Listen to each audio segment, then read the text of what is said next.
ನಮಸ್ಕಾರ ಪ್ರಿಯ ವೀಕ್ಷಕರೇ, ಯೇಸು ಕ್ರಿಸ್ತನ ಆ ಮಧುರವಾದ ನಾಮದಲ್ಲಿ ನಿಮಗೆ ಸುಸ್ವಾಗತವನ್ನು ಕೋರಲು ಬಯಸ್ತೇನೆ. ಸತ್ಯವೇದದಲ್ಲಿ ಕೆಲವೊಮ್ಮೆ ನಮಗೆ ಒಂದು ವಚನವನ್ನು ಓದಿದಾಗ ಕಷ್ಟ ಅನಿಸ್ಬೋದು. ಆ ಕಷ್ಟವನ್ನು ನೀಗಿಸಬೇಕು ಎಂಬತಕ್ಕಂಥ ಉದ್ದೇಶದ ಮೇರೆಗೆ ಈ ಕಾರ್ಯಕ್ರಮವನ್ನು ನಾವು ಯೋಜಿಸಿದ್ದೇವೆ. ಬನ್ನಿ ನಮ್ಮ ಅತಿಥಿಗಳನ್ನು ಸ್ವಾಗತ ಮಾಡೋಣ. ನಮಸ್ಕಾರ ಬೋಧಕರ ರಾಜದಾಸ್ ಅವರೇ. ನಮಸ್ಕಾರ. ನಮಸ್ಕಾರ ಬೋಧಕರ ಪೀಟರ್ ಅವರೇ.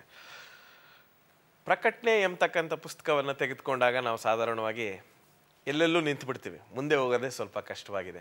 ಸಾಧಾರಣವಾಗಿ ನಾವು ಸತ್ಯವೇದವನ್ನು ಚೆನ್ನಾಗಿ ಓದಬೇಕು, ಅಧ್ಯಯನ ಮಾಡಿ ಅದರಲ್ಲಿರ್ತಕ್ಕಂಥ ವಿಷಯಗಳನ್ನು ಗ್ರಹಿಸ್ಕೊಂಡು ಅದರಂತೆ ನಡಿಬೇಕು. ಆದರೆ ಇವತ್ತು ಪ್ರಕಟಣೆ 14ನೇ ಅಧ್ಯಾಯದಲ್ಲಿರ್ತಕ್ಕಂಥ ಒಂದು ಮುಖ್ಯವಾಗಿರ್ತಕ್ಕಂಥ ಅಂಶ 1,44,000. ಆ ಸಂಖ್ಯೆ ಏನು? ಒಂದು ಪ್ರಾಮುಖ್ಯವಾದಂಥ ಪ್ರಶ್ನೆಯನ್ನು ನೀವು ಕೇಳ್ತಾ ಇದ್ದೀರಿ. ಯೇಸು ಸ್ವಾಮಿಯವರ ರಕ್ಷಣೆಯ ಪ್ರಯುಕ್ತವಾಗಿ ಆ ಪರಲೋಕಕ್ಕೆ ಸೇರಿದವರ ಸಂಖ್ಯೆಯಲ್ಲಿ ಈ 1,44,000 ಜನರು ಇದ್ದಾರೆ ಅನ್ನುವಂಥದ್ದನ್ನು ನಾವು ನೋಡ್ತೇವೆ. ಇವರು ಯಾರು? ಇವರ ಗುಣಧರ್ಮ ಏನು? ಇದು ಯಾಕೆ ಒಂದೇ ಸಂಖ್ಯೆ 1,44,000 ಮಾತ್ರ? ಇದಲ್ಲದೆ ಬೇರೆಯವರು ಕೂಡ ಪರಲೋಕ ರಾಜ್ಯಕ್ಕೆ ಅರ್ಹರಾಗಿ ಸೇರಿದ್ದಾರಾ? ಈ ಪ್ರಶ್ನೆಗಳಿಗೆ ನಾವು ಉತ್ತರಗಳನ್ನು ಇಲ್ಲಿ ನೋಡಬೇಕಾಗಿದೆ. 1,44,000 ಜನರ ಗುಂಪು ನಮ್ಮ ನಂಬಿಕೆ ಹಾಗೆ ಇದು ಅಕ್ಷರಶಃ ಒಂದು ಗುಂಪು ಹೌದು. ಅಷ್ಟೇ ಜನರು ಆ ಸಂದರ್ಭದಲ್ಲಿ ಸ್ವಾಮಿಯೊಂದಿಗೆ ಇರಲು ಸಾಧ್ಯ ಅಂತ ನಾವು ಸತ್ಯವೇದದ ಆಧಾರದಿಂದ ಹೇಳ್ತೇವೆ. ನಾವು ಮುಂದುವರ್ಸೋಕ್ಕೆ ಮುಂಚೆ ಆ ಮೊದಲನೇ ವಚನವನ್ನು ದಯವಿಟ್ಟು ಬೋಧಕರಾದ ರಾಜದಾಸ್ ಅವರು ಓದಬೇಕು. 14:1. ನಾನು ನೋಡಲಾಗಿ ಯಜ್ಞದ ಕುರಿಯಾದಾತನು ಚಿಯೋನ್ ಪರ್ವತದ ಮೇಲೆ ನಿಂತಿರುವುದನ್ನು ಕಂಡೆನು. ಆತನ ಜೊತೆಯಲ್ಲಿ 1,44,000 ಮಂದಿ ಇದ್ದರು. ಅವರವರ ಹಣೆಯ ಮೇಲೆ ಆತನ ಹೆಸರು, ಆತನ ತಂದೆಯ ಹೆಸರು ಬರೆಯಲ್ಪಟ್ಟಿದ್ದವು. ಹೇಳಿ ಬೋಧಕರೇ. ಈ ವಚನದಲ್ಲಿ ಭಾಳ ಸ್ಪಷ್ಟವಾಗಿ ಸ್ವಾಮಿ ಪ್ರಕಟಣೆಗಾರನಾದಂಥ ಯೋಹಾನ ಮುಖಾಂತರ ತಿಳಿಸ್ತಾ ಇದ್ದಾನೆ. ಆ 1,44,000 ಜನರು ಈಗಲೇ ಬೋಧಕರು ಹೇಳಿದಾಗೆ ಇವರು ವಿಮೋಚಿಸಲ್ಪಟ್ಟವರು, ಸಜೀವವುಳ್ಳ ದೇವರನ್ನು ಸಜೀವರಾಗಿ ಎದುರು ನೋಡ್ತಕ್ಕಂಥ ಜನರು, ಆ ಮಹಾ ಹಿಂಸೆಯನ್ನು ತಾಳಿ ಜಯಿಸಿದಂಥವ್ರು. ಅಂಥವ್ರ ಮೇಲೆ ದೇವರ ಮುದ್ರೆ ಒತ್ತಲ್ಪಡುತ್ತೆ. ದೇವರ ಮುದ್ರೆ ಅಂತ ಹೇಳಿದ್ರೆ ಈಗಾಗಲೇ ನಾವು ತಿಳಿದಿದ್ದೇವೆ, ಆ ಸಬ್ಬತ್ತು ದೇವರ ಮುದ್ರೆ ಎಂಬುದಾಗಿ ವಾಕ್ಯದಲ್ಲಿ ತಿಳ್ಕೊಂಡಿದ್ದೇವೆ. ಇದಕ್ಕೆ ಅಸಲಿ ನಕಲಿ ವಿರುದ್ಧವಾಗಿ, ದೇವರ ಮುದ್ರೆ ವಿರುದ್ಧವಾಗಿ ನಕಲಿ ಗುರುತಿರುತ್ತೆ, ಅದು ಮೃಗದ ಗುರುತು ಎಂಬುದಾಗಿ ಸಹ ಪ್ರಕಟಣೆ ತಿಳಿಸಿದೆ. ಈ ಗುರುತು ಮತ್ತು ಮುದ್ರೆಗಿರ್ತಕ್ಕಂಥ ವ್ಯತ್ಯಾಸವನ್ನು ಅನೇಕರು ಅರಿಯದೆ ಮೋಸ ಹೋಗ್ತಾ ಇದ್ದಾರೆ. ಆದರೆ ಈ 1,44,000 ಜನರು ಮೃಗಕ್ಕೆ ತಲೆಬಾಗದೆ ಅದರ ಗುರುತನ್ನು ಹೊಂದಿದೆ, ದೇವರ ಮುದ್ರೆ ಅವರು ಹೊಂದಿದ್ದಾರೆ. ಅವರು ಸತ್ಯ ದೇವರಿಗಾಗಿ ಎದುರು ನೋಡ್ತಕ್ಕಂಥ ಜನಾಂಗ. ಇದು ಇಂಗ್ಲೀಷ್ ಹೇಳುವಾಗ they are the living science ಅಂತ ಹೇಳ್ತಾರೆ. ಸಂತರಾಗಿ ಎಲ್ಲ ಕಷ್ಟ ದುಃಖ ಹಿಂಸೆಗಳನ್ನು ಕ್ರಿಸ್ತನಿಗಾಗಿ ತಾಳಿಕೊಂಡು ಕೊನೆ ತನಕ ತಾಳುವವರೇ ಈ 1,44,000 ಜನ ಎಂಬುದಾಗಿ ದೇವರ ವಾಕ್ಯ ಭಾಳ ಸ್ಪಷ್ಟವಾಗಿ ಹೇಳುತ್ತೆ. ಈ 1,44,000 ಅಂತ ಹೇಳಿದಾಗ ಯಾಕೆ ಈ ಸಂಖ್ಯೆ ಅಂತ ನಾವು ಆ ಪ್ರಶ್ನೆಗೆ ಏನಾದರೂ ಉತ್ತರ ಕೊಡ್ಬೋದಾ? ಹೌದು, ಆ ಸಂಖ್ಯೆಗೆ ಸಾಕಷ್ಟು ಅರ್ಥವನ್ನು ನಾವು ಮಾಡ್ಬೋದು ವಾಕ್ಯದ ಆಧಾರದಿಂದ. ಹಳೆಯ ಒಡಂಬಡಿಕೆಯಲ್ಲಿ ಈ ಭೂಮಿಯ ಮೇಲೆ ದೇವರನ್ನು ಪ್ರತಿನಿಧಿಸಲಿಕ್ಕೆ ಇಸ್ರಾಯೇಲರನ್ನು ದೇವರು ಆರಿಸ್ಕೊಂಡ. ಅಬ್ರಹಾಮನನ್ನು, ಆತನ ಮಗ ಇಸಾಕನನ್ನು, ಆನಂತರ ಯಾಕೋಬನನ್ನು. ಯಾಕೋಬನಿಂದ ಆತನ ಸಂತತಿಯನ್ನು ದೃಢಪಡಿಸಿದ, ಖಚಿತಪಡಿಸಿದ.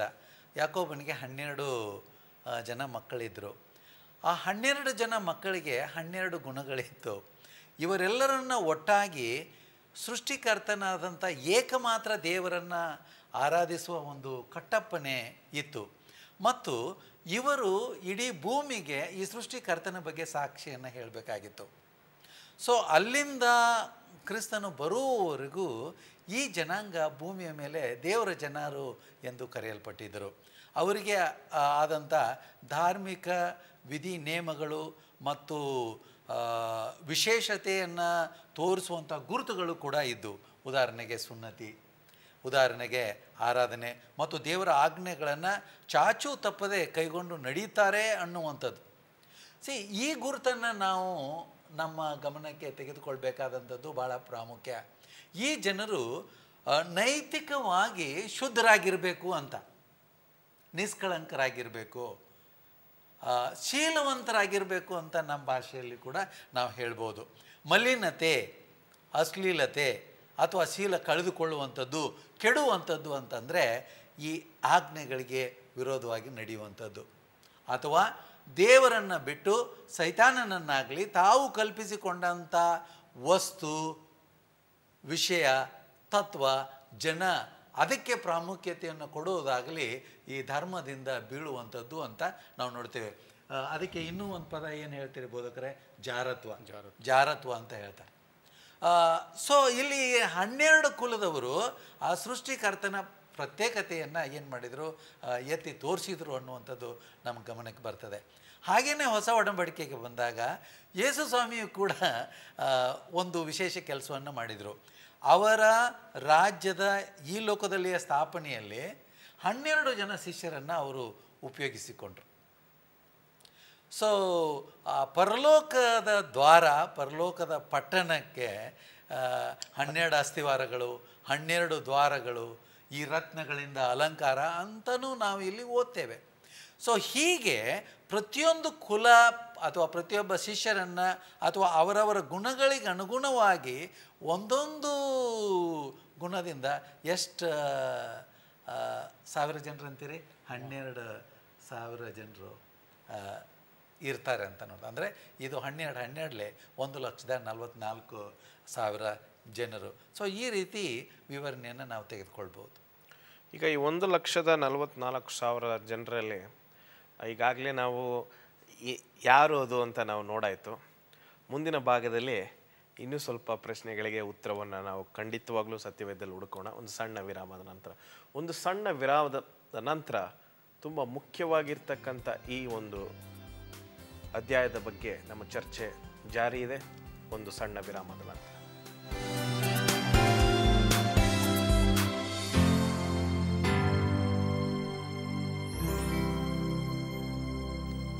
Welcome back. ಪ್ರಕಟಣೆ 14ನೇ ಅಧ್ಯಾಯ, ಅದರಲ್ಲಿ ಬರ್ತಕ್ಕಂಥ ಮುಖ್ಯವಾಗಿರ್ತಕ್ಕಂಥ ಈ 1,44,000 ಆ ದೇವರ ಜನರ ಬಗ್ಗೆ ನಾವು ಚರ್ಚೆ ಮಾಡ್ತಾ ಇದ್ದೀವಿ. ಬನ್ನಿ ನಮ್ಮ ಚರ್ಚೆಯನ್ನು ಮುಂದುವರಿಸೋಣ. ಬೋಧಕರಾದ ರಾಜದಾಸ್ ಅವರೇ, ಈ 1,44,000 ಜನರು ಯಾರು? ಅವರ ಗುಣಗಳೇನು? ಭಾಳ ಒಳ್ಳೆಯ ಪ್ರಶ್ನೆ ಕೇಳಿದ್ರಿ. ಅವ್ರು ಯಾರು ಅಂತ ಆ ಪ್ರಶ್ನೆಗೆ ದೇವರ ವಾಕ್ಯದಲ್ಲಿ ಉತ್ತರ ಇದೆ. ಅವರ ಗುಣಲಕ್ಷಣಗಳು ಸಹ ಸ್ವಾಮಿ ತಿಳಿಸಿದ್ದಾನೆ.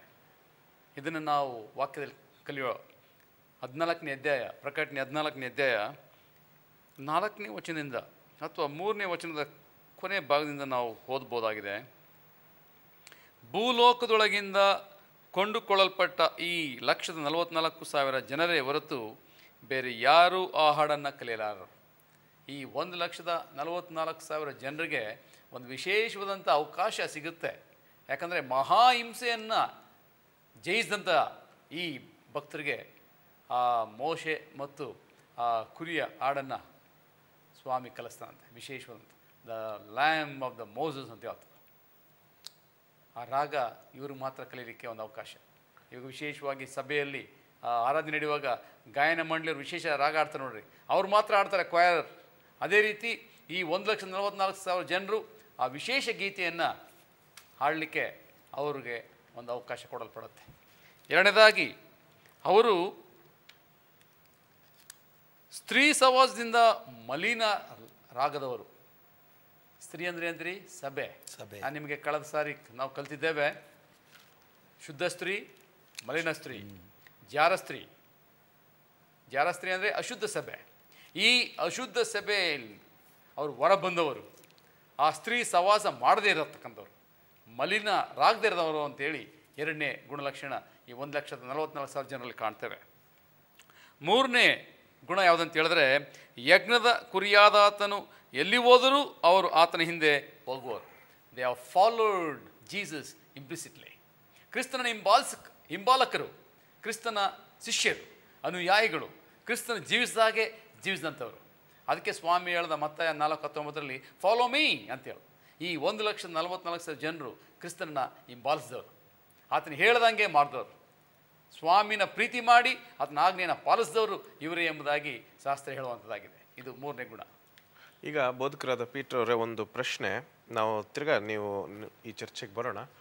ಈಗ ಅವ್ರವ್ರಿಗೆ ಕೊಟ್ಟಿರ್ತಕ್ಕಂಥ ಬೆಳಕಿನ ಪ್ರಕಾರ ಸತ್ಯವನ್ನು ಅರ್ಥಕೊಂಡಿರ್ತಕ್ಕಂಥ ಒಂದು ವಿಧಾನ ಎಷ್ಟು ಸತ್ಯ ಅವ್ರಿಗೆ ಗೊತ್ತಿದೆ, ಅಷ್ಟರಲ್ಲಿ ಅವ್ರಿಗೆ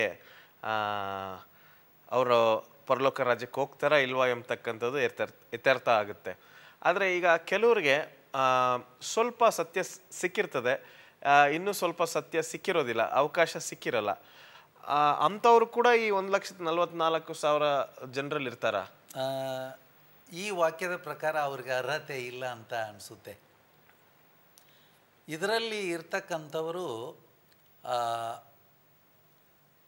ತಮಗಿರ್ತಕ್ಕಂಥ ಸತ್ಯ ಪರಿಪೂರ್ಣವಾಗಿ ಅರ್ಥಕೊಂಡವರು ಅಂತ ಶಾಸ್ತ್ರ ಹೇಳ್ತದೆ.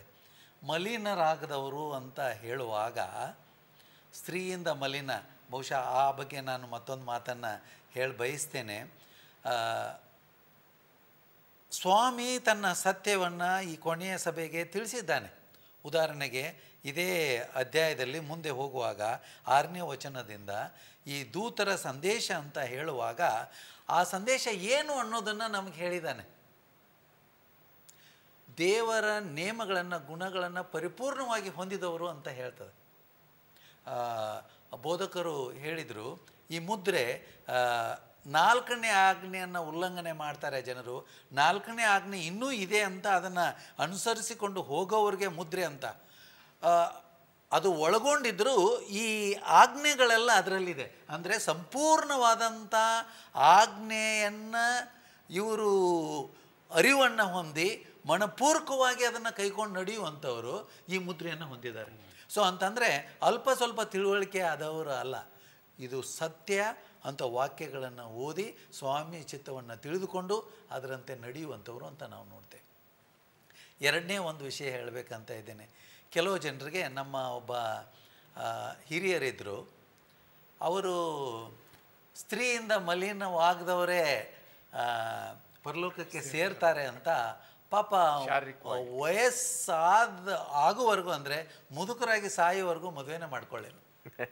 ನೋಡಿ, ಕೆಲವು ಸಾರಿ ಹಾಗಾಗ್ತದೆ. ಕೆಲವರು ಈ ರೀತಿ ತಿಳ್ಕೊಂಡಿದ್ದಾರೇನೋ. ಅದಕ್ಕೆ ನಾವು ಈ ಕಾರ್ಯಕ್ರಮವನ್ನು ಇಟ್ಕೊಂಡಿದ್ದೀವಿ. ಆ ರೀತಿಯಾದ ಯೋಚನೆಯಲ್ಲಿ ಇದ್ದಂಥ ಪಕ್ಷದಲ್ಲಿ ದಯವಿಟ್ಟು ನೀವು ಬದಲಾಯಿಸ್ಕೊಳ್ಳಿ. ಈ ಕಾರ್ಯಕ್ರಮದ ಮೂಲಕ ಸಾಕಷ್ಟು ಮಾಹಿತಿಗಳು ಕೊಡ್ತಾ ಇದ್ದಾರೆ.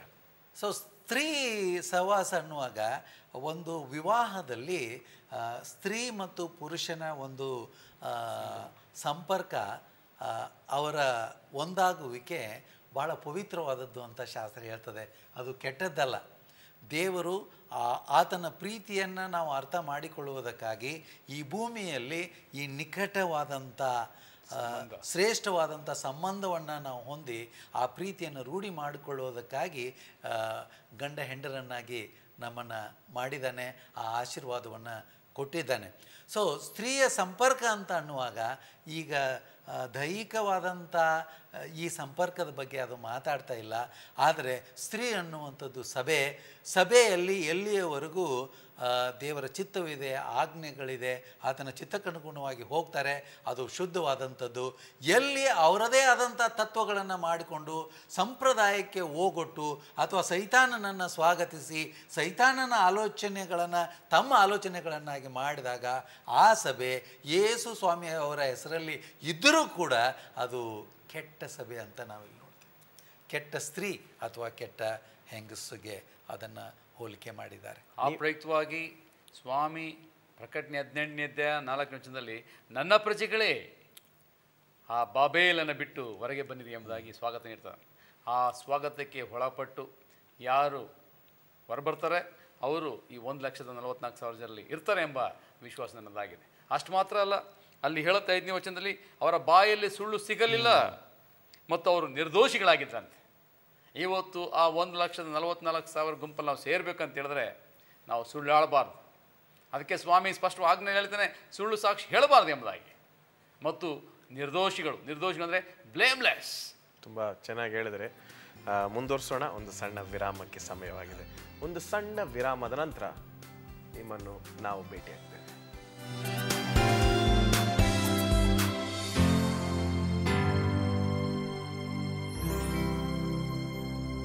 Welcome back. ಬನ್ನಿ ನಮ್ಮ ಚರ್ಚೆಯನ್ನು ಮುಂದುವರಿಸ್ಕೊಂಡು ಹೋಗೋಣ. ಬೋಧಕರಾದ ಪೀಟರ್ ಅವರೇ, ಈ 1,44,000 ಜನರಲ್ಲಿ ಯಾರು ಇರ್ತಾರೆ ಅಂತ ನಾವು ಈಗಾಗಲೇ ನೋಡ್ಬಿಟ್ಟಿದ್ದೀವಿ.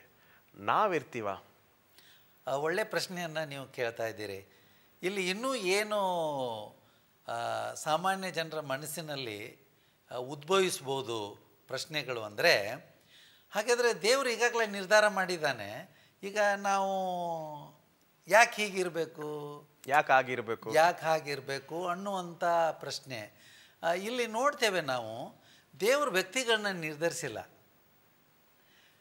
ಈ 1,44,000 ಅನ್ನುವಂಥದ್ದು ದೇವರ ಭವಿಷ್ಯ ಜ್ಞಾನವನ್ನು ತಿಳಿಸ್ತದೆ. ಅವರು ಆ ಭವಿಷ್ಯ ಜ್ಞಾನದಲ್ಲಿ ಇದನ್ನು ಬರೆದಿದ್ದಾರೆ.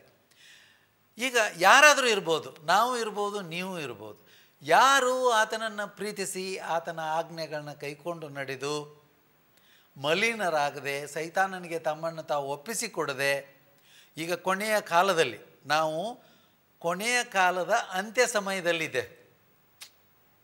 ಈ ಸಮಯದಲ್ಲಿ ಈ ದೇವರ ಮಕ್ಕಳಾಗಿ ನಾವು ಇರುವುದರ ಪ್ರಯುಕ್ತ, ಇರುವುದರ ದೆಸೆಯಿಂದ ಸೈತಾನನು ನಮ್ಮ ಮೇಲೆ ಬಾಧೆಯನ್ನು ತರ್ಬೋದು, ಹಿಂಸೆಯನ್ನು ತರ್ಬೋದು. 1ನೇ ಶತಮಾನದಲ್ಲಿ ಹಾಗೂ 2, 3, 4ನೇ ಶತಮಾನದವರೆಗೂ ಭಾಳಷ್ಟು ಹಿಂಸೆ ನಡೆಯಿತು.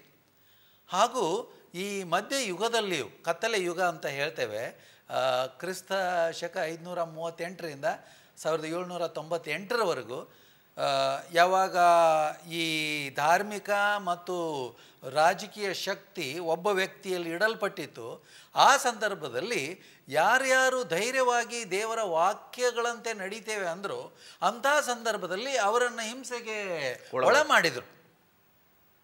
ಅದೇ ಒಂದು ಸ್ಥಿತಿ ಯೇಸು ಸ್ವಾಮಿಯ 2ನೇ ಆಗಮನದ ಪೂರ್ವದಲ್ಲಿ ನಡೆಯಬಹುದು ಅಂತ ಶಾಸ್ತ್ರದಲ್ಲಿ ಹೇಳಿದೆ. ದಾನಿಯೇಲ್ ಮತ್ತು ಪ್ರಕಟಣೆಯ ಗ್ರಂಥದ ವಿಶೇಷ ಅಂಶ ಏನೆಂದರೆ, ಕೊನೆಯ ಕಾಲದಲ್ಲಿ ಘಟನೆಗಳು ಹೇಗೆ ನಡೀತವೆ ಮತ್ತು ಇಲ್ಲಿಯ ಸ್ಥಿತಿಗತಿಗಳು ಹೇಗಿರ್ತವೆ, ರಾಜಕೀಯ, ಧಾರ್ಮಿಕ, ಭಾವಕ, ಸಾಮಾಜಿಕ ಗುಣಮಟ್ಟ ಜನರಲ್ಲಿ ಹೇಗಿರ್ತದೆ ಅನ್ನುವಂಥದ್ದನ್ನು ಇವು ಸೂಚಿಸ್ತವೆ. ಸೊ ಇದಕ್ಕೆ ಪೂರಕವಾಗಿ ಎಚ್ಚರಿಕೆಯ ಸಂದೇಶ, ಇಂಥ ಗುಣಗಳು ಅವರಲ್ಲಿ ಇರ್ತವೆ ಅಂತ ಅನ್ನುವಾಗ ನಾವೆಲ್ಲರೂ ಕೂಡ ಆ ಗುಂಪಿನಲ್ಲಿ ಸೇರಲು ಪ್ರಯತ್ನ ಮಾಡಬೇಕು. ದೇವರು ತನ್ನ ಅದ್ಭುತವಾದ ನಡೆಸುವಿಕೆಯಲ್ಲಿ ಈ ಯಾಕೋಬನ 12 ಮಕ್ಕಳ ಕುಲಗಳು ಆತನನ್ನು ನಿರಾಕರಿಸಿದರು. ಯೇಸು ಸ್ವಾಮಿ ಈ ಲೋಕಕ್ಕೆ ಬಂದಾಗ ಅವರು ನಿರಾಕರಿಸಿದರು. ಈ ಕಾರಣದಿಂದ 12 ಜನ ಶಿಷ್ಯರನ್ನು ಸ್ವಾಮಿ ಕರೆದು ಅವರ ಮೂಲಕವಾಗಿ ಯಾವ ರಾಜ್ಯವನ್ನು ಸ್ಥಾಪಿಸಬೇಕಂತ ಇದ್ದ ಅದನ್ನು ಸ್ಥಾಪಿಸಿದ್ದಾನೇನೋ ಅನ್ನುವಂಥ ಒಂದು ಅನಿಸಿಕೆ ನಮಗಾಗ್ತದೆ.